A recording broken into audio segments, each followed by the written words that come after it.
In branding and marketing, do you know what's more powerful than solving an actual problem? It's something that's called reframing, okay? Reframing a problem.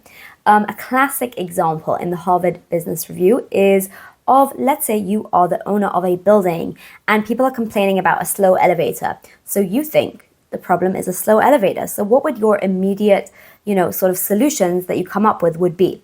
Number one, call a technician to fix the motor, try and make it go faster, get a new elevator, try and upgrade the technology, etc., etc. But what if the problem wasn't the slow elevator? What if the problem was actually the wait? It's kind of boring to stand there waiting for the elevator to come.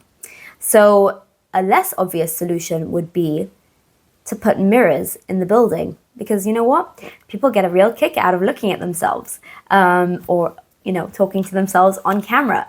Another solution could be to play some really nice, relaxing music to help make the wait just a little bit easier and a little bit more relaxing for the people in the building.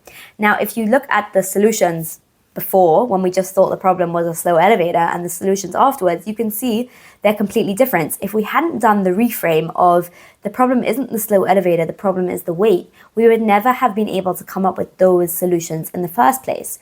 And I think this is really, really key in terms of how you solve problems in your branding or marketing. Let me give you another actual real life classic example that created a billion-dollar company. Okay, before Swiffer, if you're not in the US, Swiffer is a really cool kind of mop that you just put this like towel thing on the bottom, and that way you just clean the floor. It's super easy. Before they came along, people just use regular mops, and they spent more time cleaning the mop head and switching the water than they did actually cleaning their floors. So I think it was Procter & Gamble that owned Swiffer. They went and they did some research, and they discovered that the real problem wasn't the mop. It was the whole, it wasn't actually that the way you clean the floor. It wasn't that people needed better detergent or a better mop head. It was actually just the entire process of cleaning floors. And that's how they invented Swiffer, because they wanted to create an easier solution so people could spend less time cleaning their cleaning materials and also less time cleaning their floors, of course. So here's the takeaway.